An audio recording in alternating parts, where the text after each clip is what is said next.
परमेश्वर के नाम की महिमा हो। प्रभु ने हमें एक और अवसर दिया कि हम प्रभु के वचन से सीखने के लिए, बाइबल अध्ययन के लिए एकत्रित हो सके।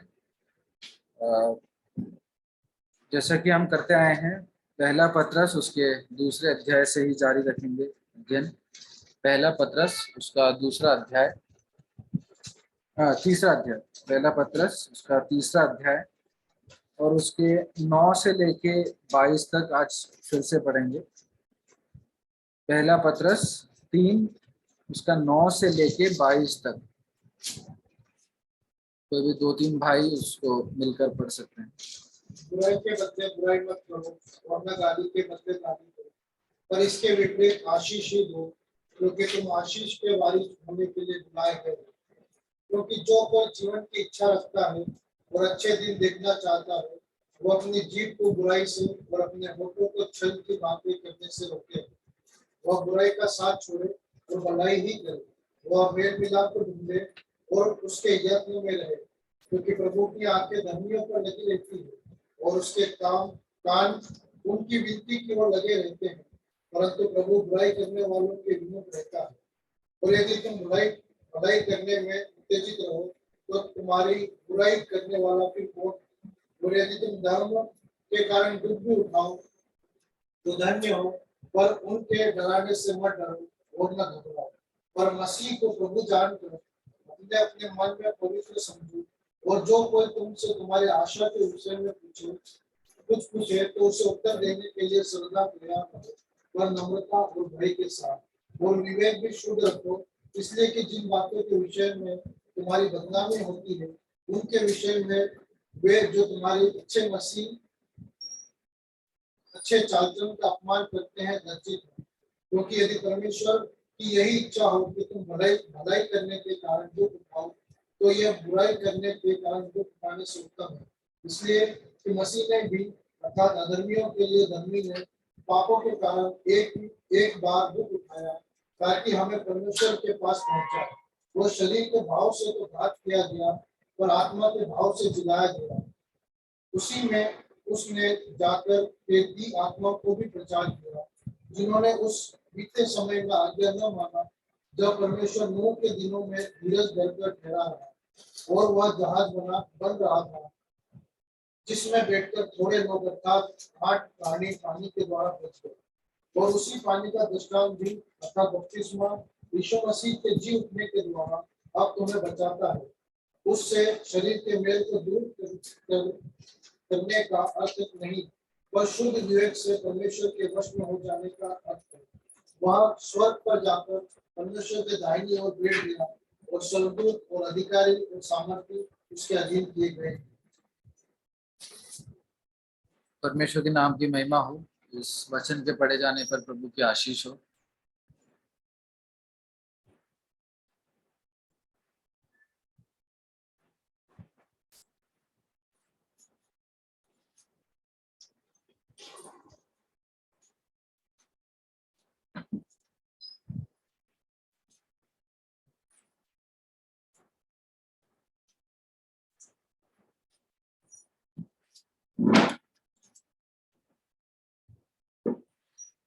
हम पहला पत्रस उसका तीसरे अध्याय 9 से लेके 22 तक पढ़ रहे थे और उसी में से अध्ययन रखेंगे।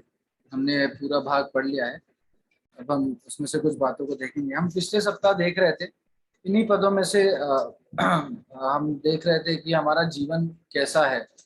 भाई हमसे शेयर कर रहे थे कि एक विश्वासी को ये बातें लिखी गई हैं कि बुराई के बदले बुराई नहीं करना और गालियों के बदले गाली नहीं देना। तो क्या हम अपने जीवन में ऐसा कर रहे हैं? ये बातें हम पिछले सप्ताह देख रहे थे और हम देख रहे थे स्टेफानुस के विषय में कि वो कैसा एक अच्छा उदाहरण है ऐसा न करने वालों में। हम प्रभु यीशु मसीह के उदाहरण को हम कई बार इसी अध्याय में और पिछले अध्यायों में देख चुके हैं।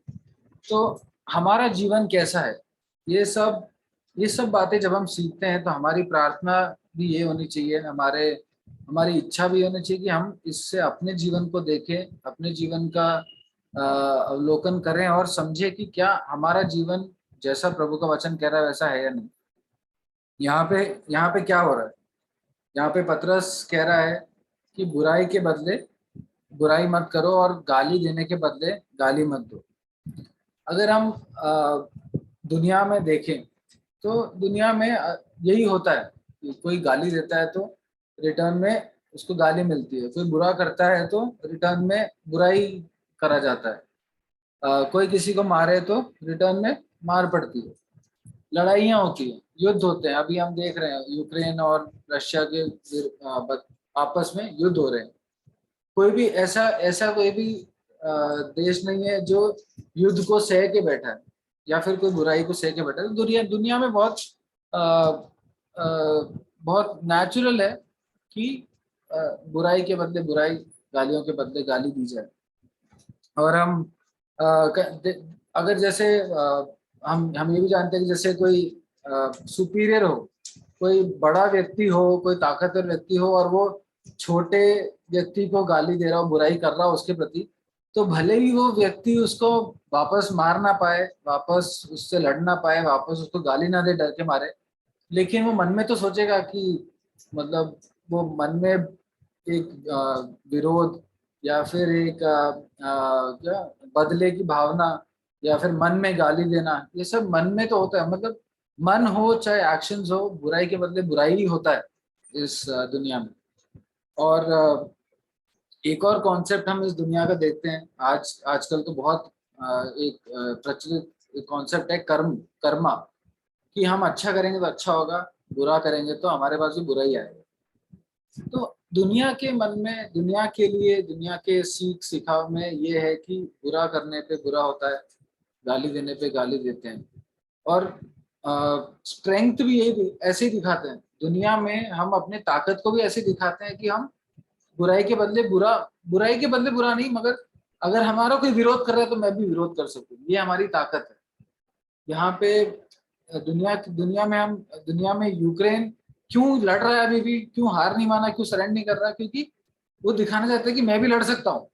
तो दुनिया की नजर में, देशों के नजर में, मनुष्य के नजर में अपने पावर को दिखाना है कि विरोध का विरोध करो, लड़ो, बुराई के बदले बुराई दो, गाली देते हो तो गाली दो, अपने पावर को दिखाओ। लेकिन हम इसका एक विपरीत कॉन्सेप्ट प्रभु के वचन में देखते हैं, परमेश्वर के वचन में देखते हैं। और प्रभु का कॉन्सेप्ट है कि बुराई के बदले गाली मत दो, बुराई मत करो, गालियों के बदले गाली मत दो।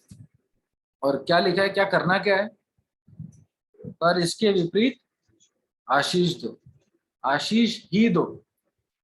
तो प्रभु यीशु मसीह का कॉन्सेप्ट है, प्रभु यीशु मसीह ने ये सिखाया है, ये करके बताया है कि बुराई के बदले आशीष दो। और यहाँ पे पतरस कहता है कि तुम इसके लिए बुलाए भी गए, क्योंकि तुम आशीष के वारिस होने के लिए बुलाए गए हो। तो हम पिछले 2-3 सप्ताह पहले हमने देखा था कि हम बुलाए गए हैं कि हम परमेश्वर के गुणों को प्रकट करें।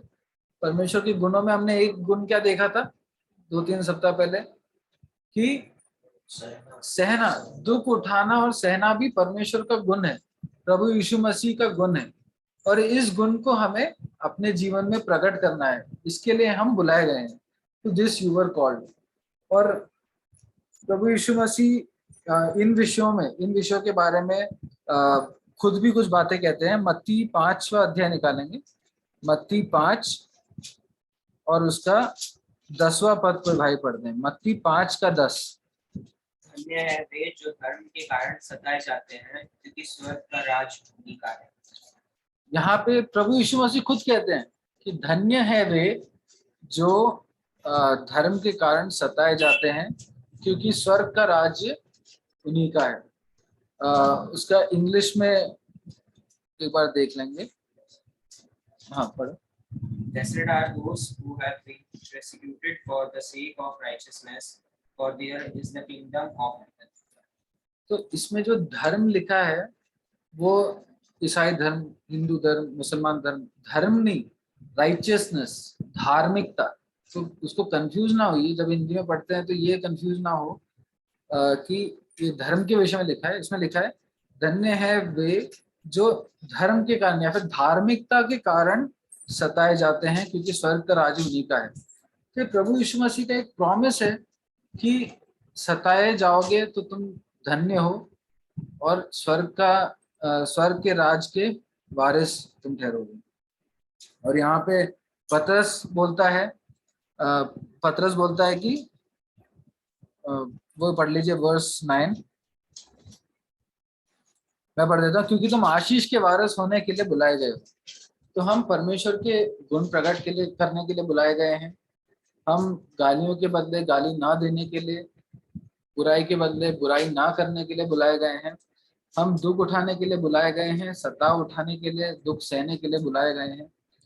और पतरस कहते हैं, प्रभु यीशु मसीह भी कहता है कि तुम आशीष के वारिस हो। प्रभु यीशु मसीह कहते हैं तुम स्वर्ग के राज्य के वारिस हो। तो अगर हम इसको एक लाइन वाइज देखें कि सबसे पहले हमें क्या मिल रहा है इस वर्स 9 के हिसाब से, हमारी तरफ क्या आ रहा है?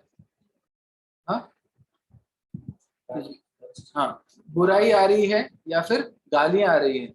तो वी आर गेटिंग इविल, हमें बुराई मिल रहा है। हमें क्या देना है?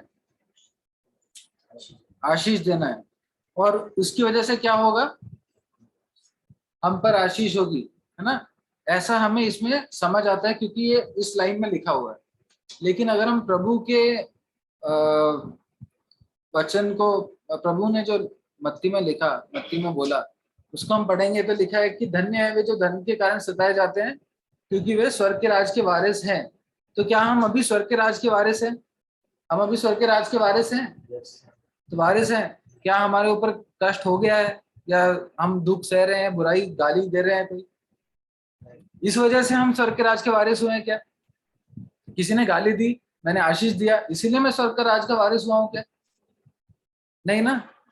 हम स्वर्ग के राज के वारिस हैं, इसीलिए जब हमें गाली पड़ती है तो हमें आशीष देना है, क्योंकि हमें पहले ही स्वर्ग के राज का वारिस बना दिया। हमें परमेश्वर के राज्य में हिस्सा मिला है। हमें परमेश्वर का पुत्र, हम राजकुमार बनाए गए हैं। इसीलिए हमें ये करना है, इसलिए नहीं ताकि ये करने से हमें ब्लेसिंग मिलेगा। हम उस चीज को समझे, हमें ऑलरेडी चुना हुआ है। हम ऐसे करने से चुने नहीं जाएंगे, हमें ऑलरेडी चुना हुआ है। इसीलिए हमारा रिस्पॉन्स, हमारा प्रत्युत्तर होना चाहिए कि हम ब्लेसिंग दे। जैसे ये ऐसा एक इन्वेस्टमेंट है जिसमें रिटर्न्स ऑलरेडी मिल चुके हैं, समझ रहे हैं? हम फिक्स डिपॉजिट करते हैं, म्यूचुअल फंड करते हैं, स्टॉक ट्रेडिंग करते हैं, कुछ भी करते हैं, तो आज हमें पैसा डालना पड़ता है और कुछ साल बाद, कुछ महीने बाद हमें रिटर्न मिलते हैं। लेकिन और इस वजह से हमारा प्रोत्साहन रहता है कि वेट करें उसके लिए, इतना इंटरेस्ट मिल रहा है, तो ये हमारा प्रोत्साहन। मगर परमेश्वर का राज्य is an upside down kingdom. यहाँ पे राज करने वाले को सेवा करने के लिए बुलाया गया है, और इसीलिए हमसे बोला गया है कि तुम स्वर्ग के वारिस हो, इसीलिए आशीष दो, इसीलिए तुम गाली मत दो, इसीलिए तुम बुराई मत करो। तो प्रभु के इन वचनों को हम पालन कर सके। प्रभु जब हमें ये सब कहते हैं, बहुत कठिन बातें हैं ना, मैं जब बोल रहा हूँ तो बहुत, मतलब ये बात जब प्रभु ने समझाई, दर्शाई, तो बहुत अच्छा लगा। लेकिन फिर ये लगा कि मैं ये कैसे करूंगा। बहुत कठिन बातें हैं जो हमसे कई बार नहीं हो पाता, जो हमारा प्रत्युत्तर कई बार गाली के प्रति गाली होता है, बुराई के प्रति बुराई होता है। लेकिन प्रभु ने हमें बोला है ऐसा करना है, तो इट इज अ कमांड, ये एक आज्ञा है, तो हमें ये करने प्रभु हमारी सहायता करें। उसके बाद 13 और 14 पद में 13 और 14 पद में लिखा है,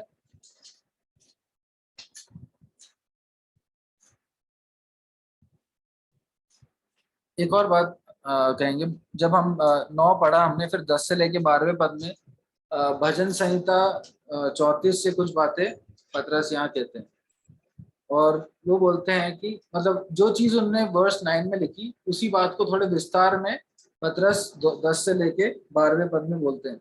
वो कहते हैं क्योंकि जो कोई जीवन की इच्छा रखता है और अच्छे दिन देखना चाहता है, तो अपने जीव की बुराई से और अपने होठों के छल की बातें करने से रोके रहे। तो बुराई का साथ छोड़े, भलाई ही करे, वह मेल मिलाप को ढूंढे और उसके यत्न में रहे, क्योंकि प्रभु की आंखें धर्मियों पर लगी रहती हैं और उसका कान उनकी विनती की ओर लगे रहते हैं, परंतु प्रभु बुराई करने वालों के विमुख रहता है। कई बार ये जो बात है, हम वो सारी बातों को करने से ज्यादा इंटरेस्ट किस चीज में दिखाते हैं, लास्ट लाइन में, परंतु प्रभु बुराई करने वालों के विमुख रहता है। कई बार हम बुरा नहीं करते होंगे, कई बार हम गाली नहीं देते होंगे, लेकिन मन में ये रहता है, मन में ये आ जाता है कि हाँ मैं तो कुछ नहीं कर रहा, लेकिन प्रभु तेरे साथ डील कर लेंगे।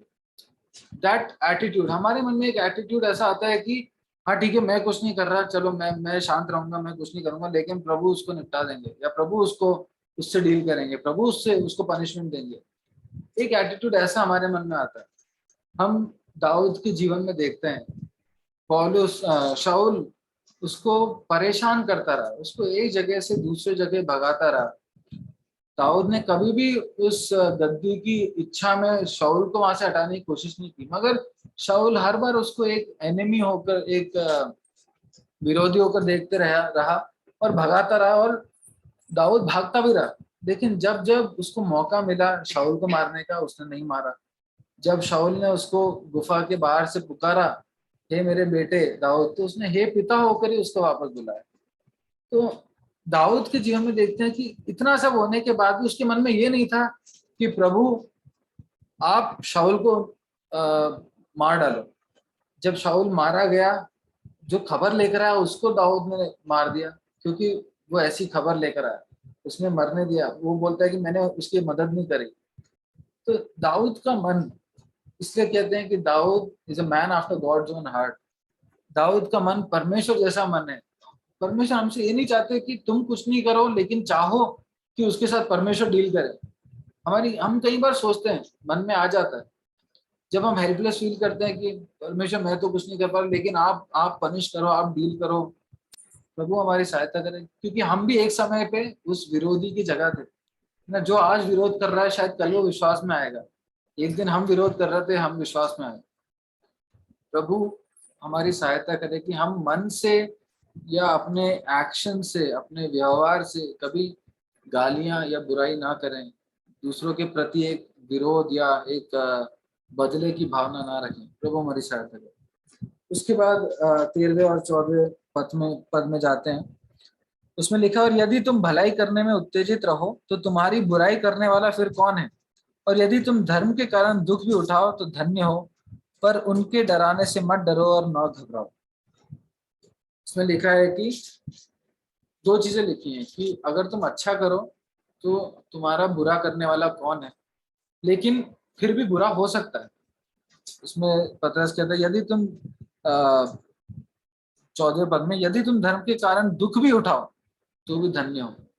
दुख उठाना धन्य बात है। प्रभु यीशु मसीह ने कहा, पतरस यहाँ स्मरण दिला रहा है, अगर तुम दुख उठाओ तो तुम धन्य हो। लेकिन दुख उठाना एक बात है और डरना एक बात है। There is a difference between suffering and fearing. दुख उठाना मतलब, दुख उठाने को तो प्रभु कहते हैं कि दुख उठाओ। दुख उठाने का तो प्रभु उदाहरण भी देते हैं खुद के जीवन से कि दुख उठाओ, लेकिन डरना नहीं है। अगर हम दुख उठाने से डरेंगे तो उसका रिजल्ट क्या होगा, आप बता सकते हैं? अगर मैं डरता हूं दुख उठाने से तो मेरा उसका रिजल्ट क्या होगा, मेरे जीवन में क्या होगा? दुख उठाने से डरना, या फिर जो धमकी दे रहे हैं उसमें लिखा है पर उनके डराने से मत डरो और न घबराओ। उनके डराने से मत डरो और न घबराओ। अगर मैं डरता हूं, अगर मैं घबराता हूं, तो उसका रिस्पॉन्स, उसका रिजल्ट क्या होगा मेरे लाइफ में? क्या होगा अगर मैं डरता हूं तो?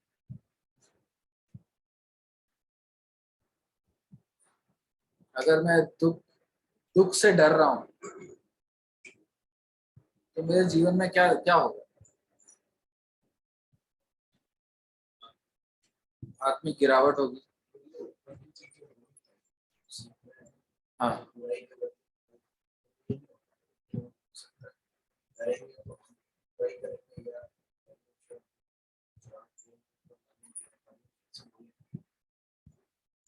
एक बात यह है कि हमारा रिस्पॉन्स ऐसा रहेगा कि हम शायद बुराई करने लगे, मगर हम डर रहे हैं।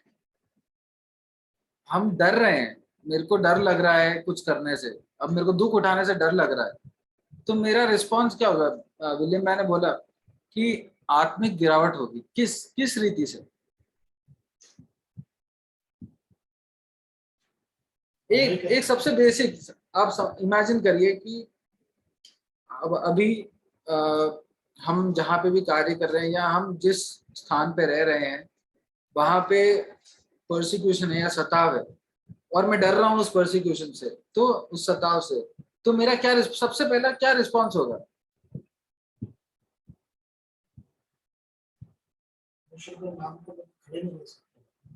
हम ये बोल ही नहीं पाएंगे कि हम प्रभु यीशु मसीह के चेले हैं।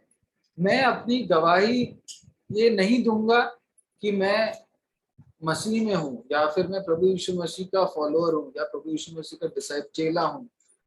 हम ये किसी को बोलेंगे ही नहीं कि मैं क्रिश्चियन हूँ ना। हमारा सबसे बेसिक रिस्पॉन्स, सबसे पहला रिस्पॉन्स डर में ये होगा कि हम किसी को बताएंगे नहीं कि हम मसीह के चेले हैं। दूसरा क्या रिस्पॉन्स होगा कि हम कॉम्प्रोमाइजेस करेंगे। जब हमें कुछ करने को कहा जाएगा, शायद हम किसी ऐसे परिवार से हो जो अविश्वासी हो और उस परिवार में कुछ धार्मिक गतिविधियां हो रही हो, कुछ प्रोग्राम्स हो रहे हो, उसमें पार्ट लेने को कहा जाएगा तो हम शायद कॉम्प्रोमाइज करेंगे, लेंगे पार्ट।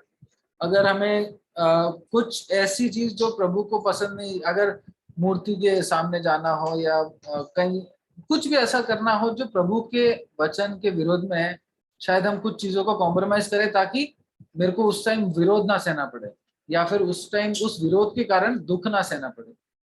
हम हम पब्लिकली लोगों के सामने प्रभु से दूर होते हुए नजर आएंगे। अगर हम दुख उठाने से डरेंगे तो ये होगा उसका आंसर।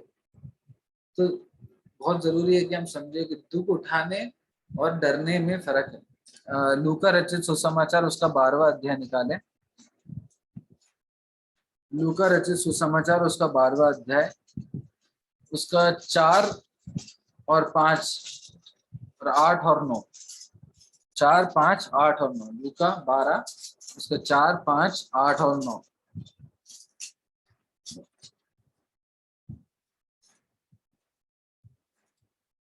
परंतु मैं तुमसे जो मेरे मित्र हो कहता हूँ कि जो शरीर को घात करते हैं परंतु उसके पीछे और कुछ नहीं कर सकते, उनसे मत डरो। मैं तुम्हें चिताता हूँ कि तुम्हें किससे डरना चाहिए। घात करने के बाद जिसको नरक में डालने का अधिकार है उसी से डरो, वरन मैं तुमसे कहता हूँ उसी से डरो। मैं तुमसे कहता हूँ जो कोई मनुष्यों के सामने मुझे मान लेगा उसे मनुष्य का पुत्र भी परमेश्वर के स्वर्गदूतों के सामने मान लेगा। परंतु जो मनुष्यों के सामने मुझे इनकार करे उसका परमेश्वर के स्वर्गदूतों के सामने इनकार किया जाए। उससे मत डरो जो शरीर को घात कर सकता है। हम गाना भी गा रहे थे, डरेंगे नहीं मौत से कभी। उनसे मत डरो जो शरीर को घात कर सकते हैं, उनसे डरो जो शरीर और आत्मा दोनों को आग की झील में डाल सकते हैं। अगर हम वापस जिस भाग से हम अध्ययन कर रहे हैं, पहला पत्रस 3 अध्याय, उसमें है, तो इन बातों को लिखने वाला कौन है? इन बातों को लिख कौन रहा है? पत्रस लिख रहा है। और अगर मैं आपसे एक उदाहरण पूछूं जो कि डर गया था और प्रभु का इनकार करता है, वो कौन है? पहला दिमाग में कौन आता है? पत्रस आता है। पत्रस ने प्रभु के क्रूस पे चढ़े जाने से पहले 3 बार प्रभु का इनकार किया। प्रभु तीनों बार उसको बोला गया कि तुम तुम इस यीशु के चेले हो, तुम इस यीशु के साथ दिखाई देते थे। वो तीनों बार मना करता रहा। और ऐसे गुस्सा, तीसरी बार तो गुस्सा, इरिटेट हो गया, वो इरिटेट हो गया, मना करने लगा। और वो व्यक्ति, शायद वो व्यक्ति इसलिए लिख रहा है कि तुम डरो मत, घबराओ मत, लेकिन दुख उठाओ। क्योंकि ये व्यक्ति आगे जाके दुख उठाता है और शहीद होता है। उसको एक नेचुरल डेथ नहीं मरता, वो शहीद होता है।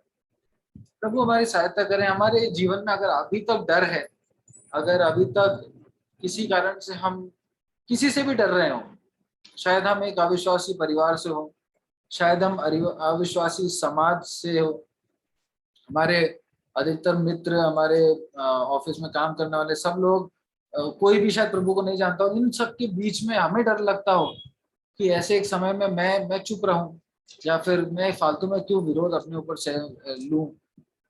ऐसे एक समय में पतरस भी था, हम भी अगर हैं तो ध्यान रखें, या फिर एक प्रोत्साहन की बात है कि हम बदल सकते हैं। पतरस बदला, पतरस का जीवन बदला, हम भी बदल सकते हैं। हम भी अपने इस डर को हटाएं। कई बार डर लगता है, जब जब सच में मार पड़ने की बात आती है या फिर जब दर्द की बात आती है तो डर लगता है, डर सबको लगता है। लेकिन प्रभु का वचन कहते हैं, प्रभु स्वयं कहते हैं कि इनसे मत डरो जो तुम्हारे शरीर को घात कर सकते हैं। तुम्हें मार डालेंगे, मर जाओ, लेकिन डरो मत।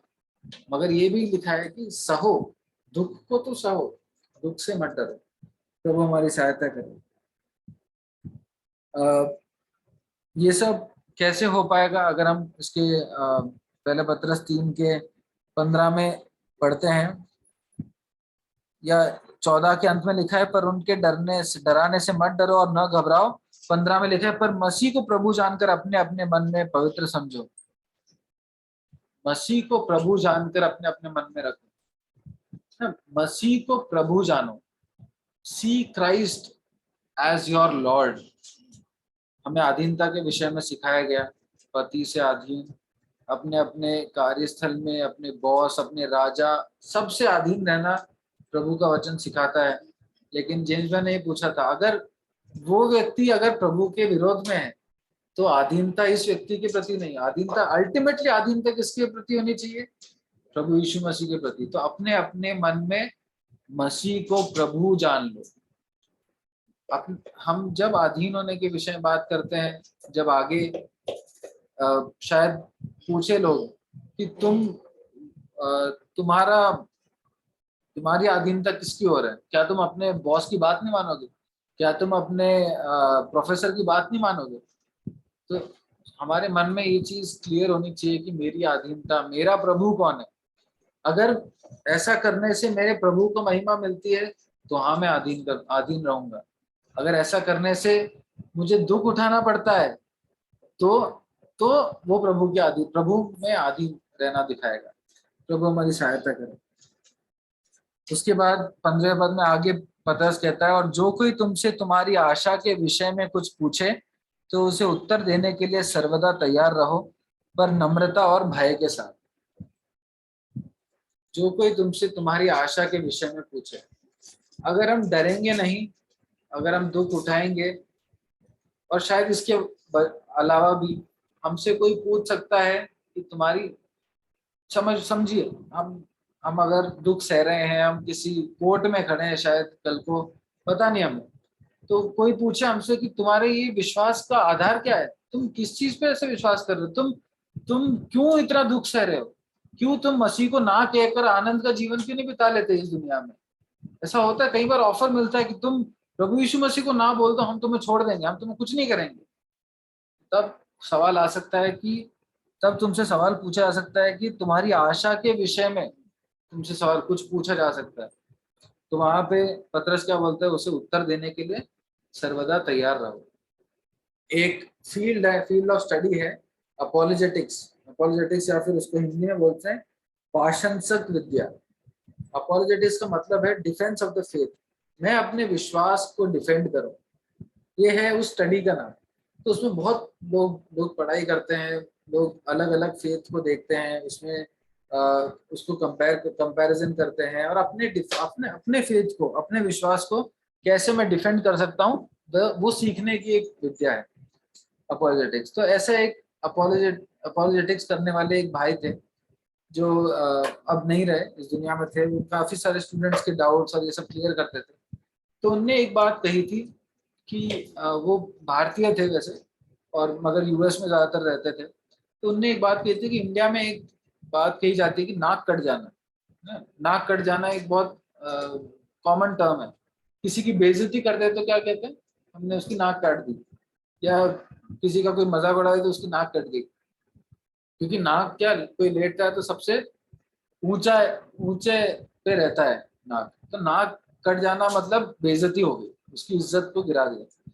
तो वो व्यक्ति कह रहे थे कि हम कहते हैं कि नाक काट दी, नाक कट जाएगी तो बेइज्जती, तो कई बार हमारा अपोलोजेटिक्स या फिर ये जो वाद विवाद होते हैं, कुछ डिबेट्स होते हैं, तो उसमें हम इस कदर हम अपने विश्वास को ऐसा डिफेंड करते हैं कि हम दूसरों की बेइज्जती करके उस विश्वास को डिफेंड करते हैं। हम उनके धर्म पे, उनके विश्वास, जो भी अभी वो विश्वास कर रहे हैं, उन पे आरोप लगा के एकदम मजाक उड़ा के ऐसे बिहेवियर करते हैं और उनकी नाक काट देते हैं। अगर दूसरा कुरिन्थियों 2:15 निकालेंगे, दूसरा कुरिन्थियों 2:15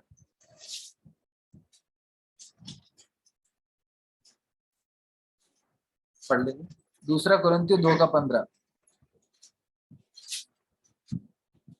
कि हम परमेश्वर के निकट उद्धार पाने वालों और नाश होने वालों दोनों के लिए मसीह के सुगंध है।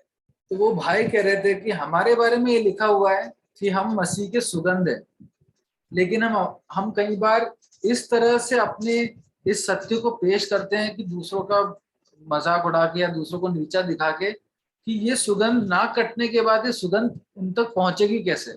वो एक एग्जाम्पल ले रहे थे नाक कटना और ये सुगंध पहुंचाने के विषय में। तो वो बात कई बार मैं कुछ वीडियोस देखता था, कुछ विश्वास के बारे में, कुछ अन्य विश्वासों के बारे में, धर्मों के बारे में, और उनसे कैसे हम बात कर सकते हैं। तो उसमें एक व्यक्ति बहुत स्ट्रेट फॉरवर्ड और बहुत मजाक उड़ाने की रीति से करते थे, लेकिन ये भाई जो है जिनके बारे में अभी बता रहा था, वो बहुत प्रेम से उन सब चीजों में बात करते थे। तो ये बात जब मैंने इस व्यक्ति के विषय में सुनी, तो हमारा पर्पस क्या है, हमारा किसी को अपने विश्वास के बारे में बताने का पर्पस क्या है? उनकी बेइज्जती करना, या फिर उनको नीचा दिखाना, या फिर उनको गलत ठहरा देना, बस वहां तक है हमारा पर्पस। अगर हमें सुगंध ठहरना है तो हमें, जैसा पतरस यहाँ पे क्या लिखता है, पहला पतरस 3:15 क्या लिखता है वो? तो उसे उत्तर देने के लिए सर्वदा तैयार रहो। उसका क्या लिखा है? पर नम्रता और भय के साथ। इंग्लिश में लिखा है विद जेंटलनेस एंड रिस्पेक्ट। हम अगर अपने विश्वास के बारे में नम्रता और भय के साथ नहीं बताएंगे, तो हम भले ही अपना पॉइंट रख दें वहां पे, भले ही हम सत्य बोल रहे हैं और हम उनको प्रूव भी कर दें कि सत्य है, लेकिन नम्रता और भय नहीं है तो उनके जीवन में उसका कुछ कार्य नहीं होगा। हमारा पॉइंट प्रूव हो जाएगा, हम शायद वहां से एकदम तालियों के साथ निकलेंगे, शायद डिबेट्स और ये सब में हम सक्सेसफुल हो जाएंगे, शायद हम फेमस हो जाएंगे, लेकिन हमारा परमेश्वर के वचन या प्रभु यीशु मसीह के का इच्छा हमारे जीवन में ये नहीं है कि हम बस अपना पॉइंट रख के आ जाएं। प्रभु की इच्छा है कि हमारे द्वारा जीवन बदले, लाइव्स शुड बी ट्रांसफॉर्म। अगर पौलुस वाद विवाद करता फिरता तो कलीसियां स्थापित नहीं होती, भले ही पौलुस फेमस हो जाता, लेकिन प्रभु हमसे चाहते हैं, प्रभु हमारे जीवन से चाहते हैं कि हम नम्रता और भय के साथ, जेंटलनेस और रिस्पेक्ट के साथ लोगों से अपने विश्वास के बारे में बताएं। उनके धर्म या उनके विश्वास को नीचा दिखाने से ज्यादा जरूरी है कि मैं क्यों प्रभु यीशु मसीह पर विश्वास करता हूँ ये बता पाऊं। यहाँ पे पतरस ये नहीं कहता कि सर्वदा तैयार रहो कि तुम उनकी गलतियां ढूंढ पाओ, सर्वदा तैयार रहो कि तुम अपने विश्वास के बारे में बता सको। प्रभु हमारी सहायता करे। प्रभु ने हमें दुख उठाने के लिए, न डरने के लिए और अपने विश्वास के बारे में दूसरों को बताने के लिए बुलाया। प्रभु हमारी सहायता करे।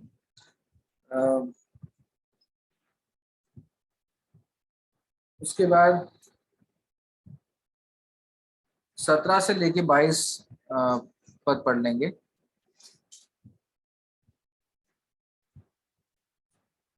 17 से लेके 22 कोई भाई पढ़ लें।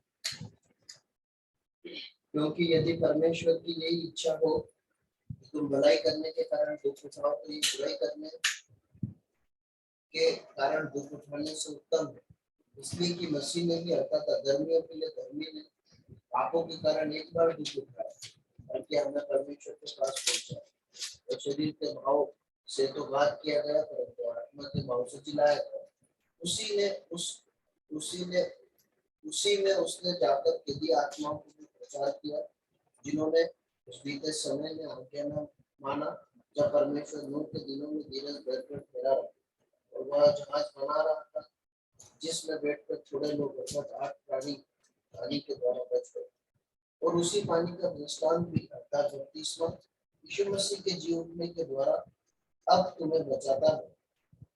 उससे शरीर के मेल को दूर करने का अर्थ नहीं, परंतु शुद्ध विवेक से परमेश्वर के वश में हो जाने का अर्थ है। वह स्वर्ग पर जाकर परमेश्वर के दाहिने में बैठ गया। स्वर्गदूत और अधिकारी और सामर्थ्य उसके अधीन किए गए। हम यहाँ पे जस्ट एक बात देखकर हम समाप्त करेंगे। यहाँ पे पतरस पानी का दृष्टांत, बपतिस्मा, नूह के परिवार, इस विषय में बताता है और वो बोलता है और उसी पानी का दृष्टांत भी अर्थात बपतिस्मा यीशु मसीह के जी उठने के द्वारा अब तुम्हें बचाता है। हमें लग सकता है कि पतरस कह रहा है कि हमारा उद्धार बपतिस्मा के द्वारा ही हो सकता है, लेकिन इस बात को क्यों, ताकि कोई डाउट ना हो, इस बात को क्लियर करना जरूरी है कि बपतिस्मा से हमारा उद्धार नहीं होता है। हमारा उद्धार अनुग्रह से हुआ है ना। हम इफिसियो 2 का 8 पढ़ते हैं, जल्दी से एक बार पढ़ लेंगे। इफिसियो 2 का 8, उसमें पौलुस कहता है क्योंकि विश्वास के द्वारा अनुग्रह ही से तुम्हारा उद्धार हुआ है और ये तुम्हारी ओर से नहीं वरन परमेश्वर का दान है। विश्वास के द्वारा अनुग्रह ही से तुम्हारा उद्धार हुआ है, तुम्हारी ओर से नहीं, परमेश्वर का दान है। तो पहली बात, बपतिस्मा से हमारा उद्धार नहीं होता, ये विश्वास के द्वारा होता है, अनुग्रह के द्वारा होता है और ये परमेश्वर की ओर से है। हमारा उसमें कोई पार्ट नहीं। तो अगर बपतिस्मा से उद्धार हो रहा होता तो मतलब हमें कुछ कार्य करना है, उस वजह से उद्धार हुआ, तो ये एक गलत कॉन्सेप्ट है। उद्धार कार्यों से नहीं होता। Faith, salvation is not from works. उद्धार हमारे किसी क्रियाक्रम या कार्य से नहीं, तो इसीलिए उद्धार बपतिस्मा से नहीं होता और उद्धार अनुग्रह और प्रभु पे विश्वास करने से और प्रभु का भेंट है ना। तो इस बात को क्लियर करना है, उद्धार प्रभु पे विश्वास करने से हमारा हुआ है और अनुग्रह से हुआ है। तो बपतिस्मा क्या है, जैसा हम प्रेरितों के काम के अध्ययन में भी सीख रहे थे, बपतिस्मा इसी उद्धार का एक बाहरी प्रकटीकरण है। मैं प्रभु यीशु मसीह पे विश्वास करता हूँ, ये मैंने विश्वास कर लिया है, लेकिन अब मैं ये विश्वास बाहर कैसे दिखा रहा हूँ, बपतिस्मा लेकर। और ये पौलुस यहाँ पे इस बात को क्यों लाके कह रहा है। पौलुस दुख उठाने के विषय में कहता है, फिर न डरने के विषय में कहता है और उसके बाद बपतिस्मा के विषय में कहता है। आपको क्या लगता है पौलुस यहाँ पे लाके बपतिस्मा को क्यों रखता है, यहाँ पे ये दृष्टांत क्यों रखता है?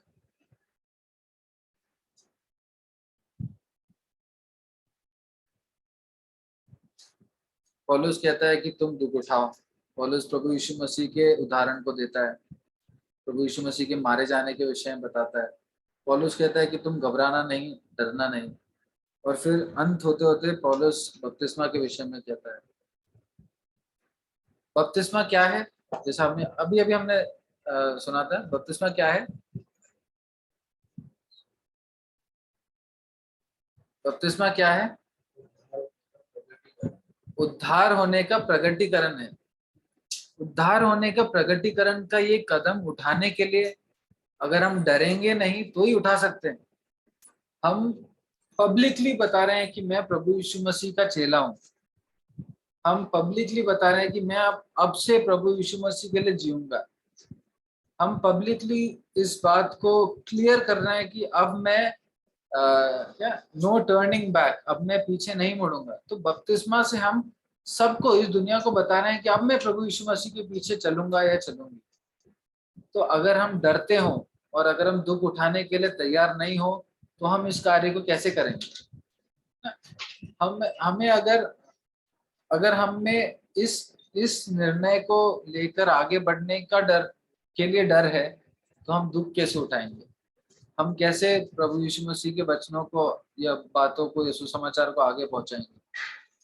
तो प्रभु हमारी सहायता करे कि हम दुख उठाएं, हम डरे नहीं, हम तकलीफों को सहकर, भले ही हमें दुखी होकर शायद मृत्यु तक का सामना करना पड़े, लेकिन हम पीछे ना हटें, हम घबराए नहीं, हम डरे नहीं, हम जो शरीर को घात कर सकते हैं उनसे ना डरे, उनकी धमकियों से ना डरे, और हम अपने इस सुसमाचार को, अपने विश्वास को दूसरों तक पहुंचाएं, एक सुगंध की तरह दूसरों तक पहुंचे।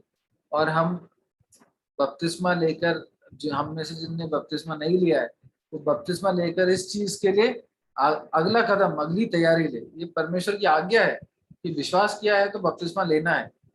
तो प्रभु सहायता करें कि हम अपने जीवन को इन वचनों के द्वारा हम में क्या कमी है हम समझे और आगे प्रभु की इच्छा के अनुसार जी सके। प्रभु हमारी सहायता करें। कोई भी एक भाई प्रार्थना करके इस सभा को समाप्त करें।